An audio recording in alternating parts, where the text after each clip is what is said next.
నమస్కారం. ప్రస్తుతం మనతో పాటు ప్రముఖ ఆధ్యాత్మికవేత్త, ప్రముఖ జ్యోతిష్య వాస్తు పండితులు ఉమామహేశ్వరరావు గారు ఉన్నారు. వారితో మాట్లాడిద్దాం. నమస్కారం గురుగారు. ఆయుష్మాన్ భవ. ఏప్రిల్ నెలలో మరి కుంభరాశి వారికి ఎలా ఉండబోతుందో తెలియచేయండి. కుంభరాశి వారికి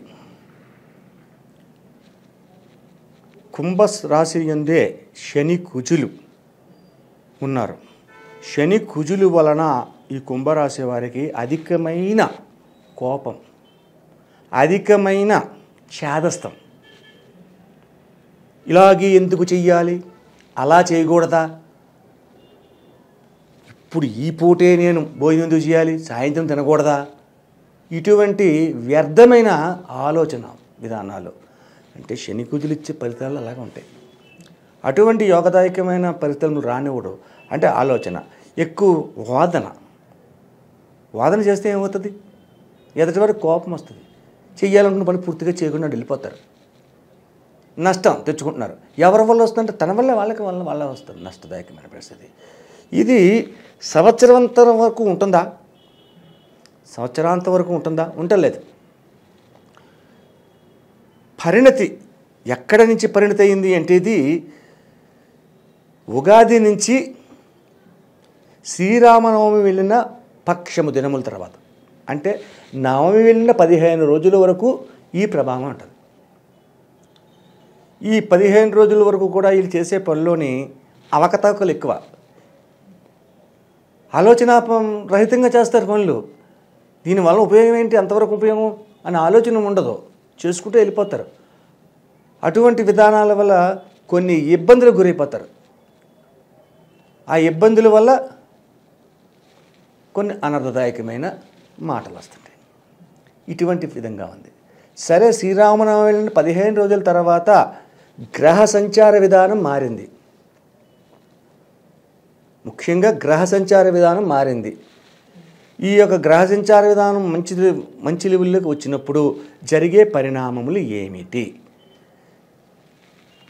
వివాహం కాని వారికి వివాహం జరగడానికి ఎక్కువ ప్రాముఖ్యతను చూపిస్తుంది అక్కడ.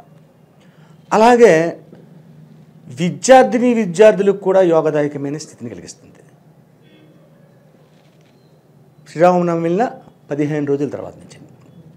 అలాగే కుటుంబంలో కలతలు తొలగి సుఖ సంతోషమైనటువంటి వార్తలు వింటారు. ముందు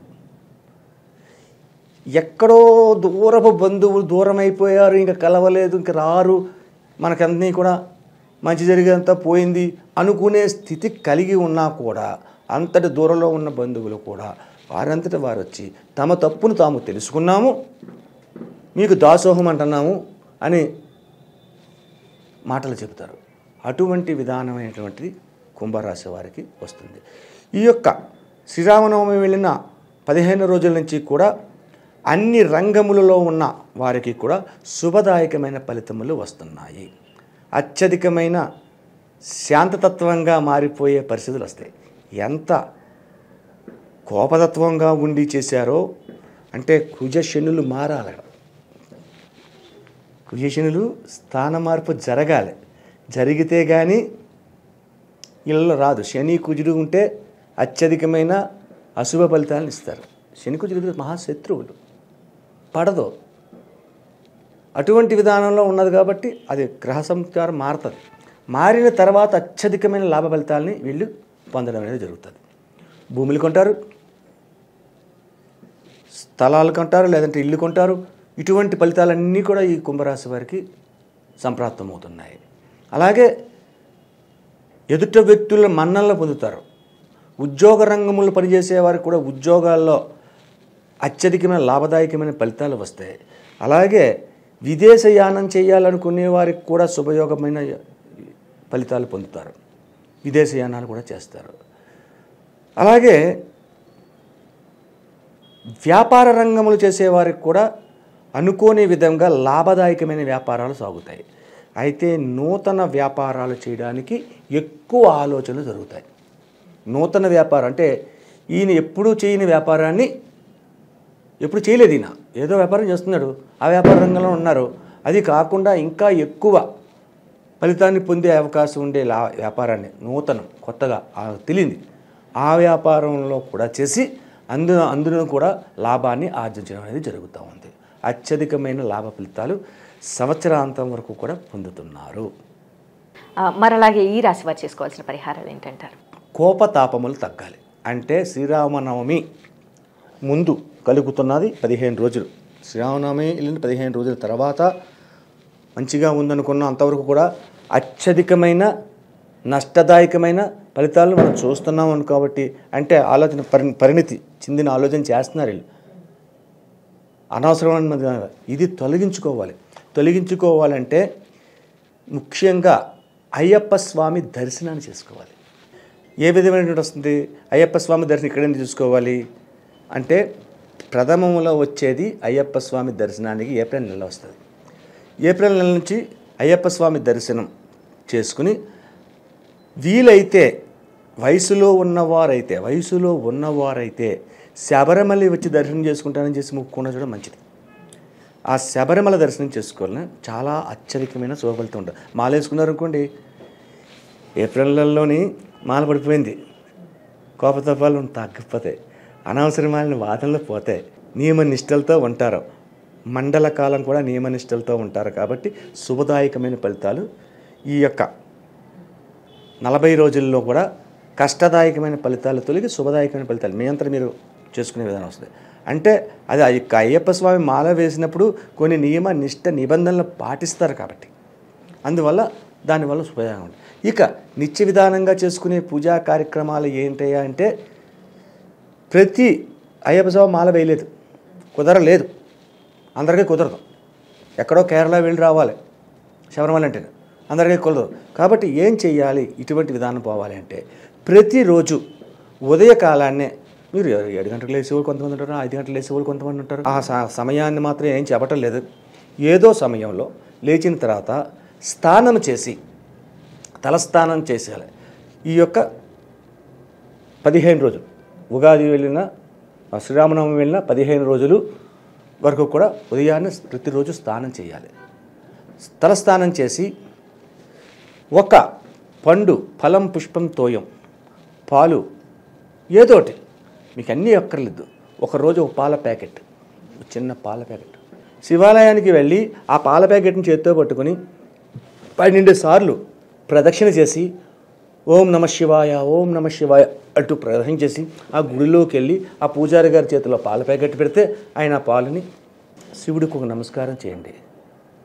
నమస్కరించుకొని ఆ తర్వాత మీ ఇంటికి వచ్చేయండి. ఇంటికి వచ్చిన తర్వాత అప్పుడు మీరు కాఫీ టిఫిన్ తీసుకోండి. ఇలాగా మండల కాలం చేయాలి. అంటే 40 రోజులు చేయాలి శివాలయంలో ప్రదర్శన.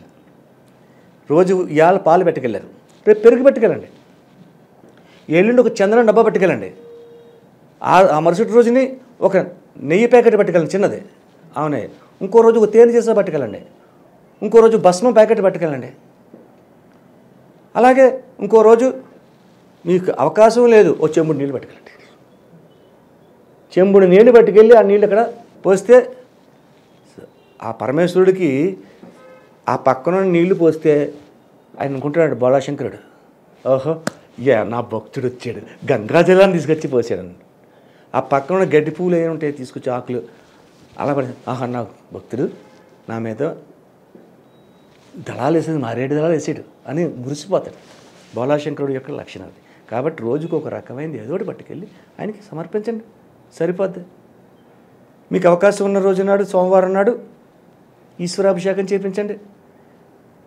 ఈ యొక్క 40 రోజుల్లోని వచ్చే ఫలితములు వికటంగా ఉన్నాయి కాబట్టి దానికి పరిహార విధానం చేసుకున్నాం. సరే అయిపోయింది. మరి తదుపరి సంవత్సరాంతం కదా శుభదాయకమైనగా ఉంది కదా. శుభదాయకంగా ఉన్నదంటే లక్ష్మీదేవి తలకెక్కితేట కళ్ళు మూసుకుపోతాయట, ధనం పెరిగితే అహం పెరిగిపోతాయి. మనిషికి ఎవరికైనా ధనం పెరిగితే అహం పెరిగిపోద్ది. నా ఇంత గొప్పవాడు లేడు, నన్ను మించినోడు లేడు, నువ్వెవడవే, అతలపో, నేను ఆడిందే ఆట పాడిందే పాట అన్న మొదంగా మారిపోతాడు ధనం వస్తున్నప్పుడు. ఈ ధనం పెరుగుతుంది ఇక్కడ. ఈ ధనం పెరిగినప్పుడు ఇటువంటి అహంకారం, ఖండకావరములు ఉండకుండా ఉండాలి అంటే ఇక్కడ మనం ఆరాధించవలసింది శివతత్వమే. శివతత్వం వల్లే అహంకార విధానాన్ని నశింపచేస్తుంది. ఈ శివతత్వ విధానంలో చేయవలసింది అభిషేకములు. మకర కుంభ రాశులకి, అలాగే ధనస్సు మీనరాశులకి, మీన వృశ్చిక రాశుల వారికి శివతత్వాన్నే అవలంబిస్తారు ఎక్కువగా. శివతత్వ విధానం అవలంబిస్తే ఈ యొక్క రాశుల వారికి ఉపయోగకరమైన ఫలితములు, శ్రేయస్కరములు పొందగలరు. అలాగే గురుగారు, ఈ ఏప్రిల్ నెలలో మరి కుంభరాశి వారికి ఎలా ఉండబోతుంది, అలాగే వీలు చేసుకోవాల్సిన పరిహారాలు ఏంటి, శివుణ్ణి ఎలా ఆరాధించాలి అనేసి చాలా చక్కగా వివరించారు. ధన్యవాదములు. ఆయుష్మాన్ భవ.